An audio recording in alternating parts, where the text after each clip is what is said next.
16 juta penonton menempel di layar saat Grand Final MSC MLBB berlangsung, dan angka itu memecahkan rekor turnamen. Bukan sekadar game, ini sudah jadi festival nasional. Setiap kill penting di panggung MSC bikin satu arena penuh teriak berbarengan, seolah semua orang sudah tahu momen itu bakal datang. Refleks itu terbentuk, bukan kebetulan. Menariknya, teriakan itu selalu pas di detik yang sama tiap ronde. Otak penonton sudah memetakan pola pertandingan sebelum aksinya benar-benar terjadi. Nah, pola antisipasi yang sama itu muncul di tempat lain yang mungkin tak kamu sangka. Coba ingat lagu Korea yang lagi viral di FYP kamu minggu ini. Kamu memutarnya baru 2 kali, tapi mulut kamu sudah komat-kamit sebelum bagian refnya masuk.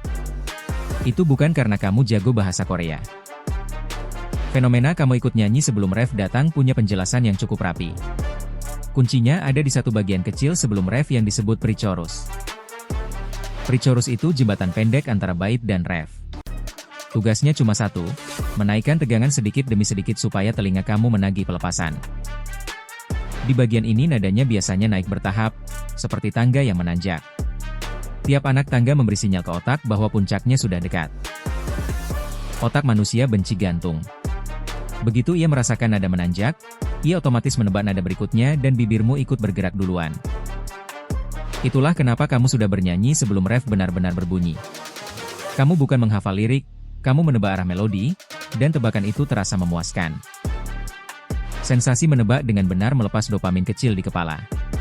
Perasaan itu bikin kamu ingin mengulang lagunya lagi dan lagi. Karena pengulangan itu, lagunya makin melekat. Sekali dengar kamu bingung, tapi 3 kali dengar kamu sudah hafal jalur menuju refnya. Pola menanjak ini bukan improvisasi. Ia dirancang di ruang latihan berbulan-bulan supaya terasa mudah diikuti orang dari negara manapun.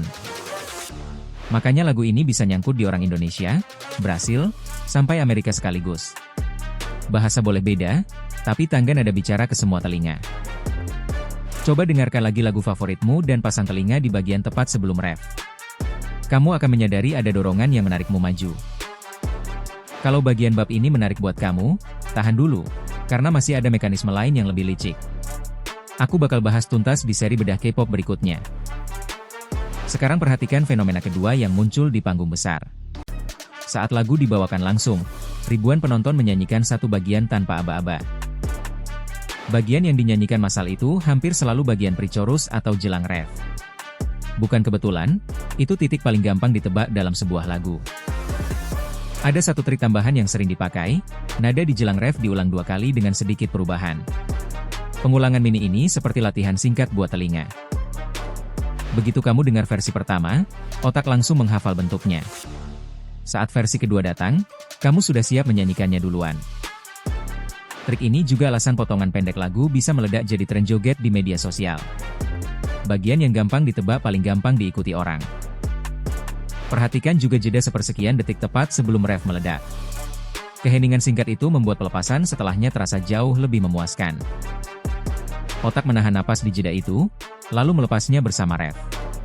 Kombinasi tegang lalu lega inilah yang bikin lagu terasa candu. Jadi rasa kamu ikut nyanyi duluan itu sebenarnya hasil rancangan. Tangga nada naik, pengulangan mini, dan jeda pendek bekerja bareng menuntun telingamu. Fenomena ini bukan soal satu grup atau satu lagu, tapi soal cara sebuah melodi disusun. Sekali kamu paham polanya, kamu akan mendengarnya di mana-mana. Coba tes malam ini, putar satu lagu Korea baru dan tunggu momen bibirmu bergerak duluan. Perhatikan, momen itu hampir selalu jatuh sebelum ref. Dari hype turnamen MSC sampai ref yang nyangkut di kepala, semuanya bermuara pada satu hal, otak kita jatuh cinta pada pola yang bisa ditebak. Pertanyaan buat episode berikutnya.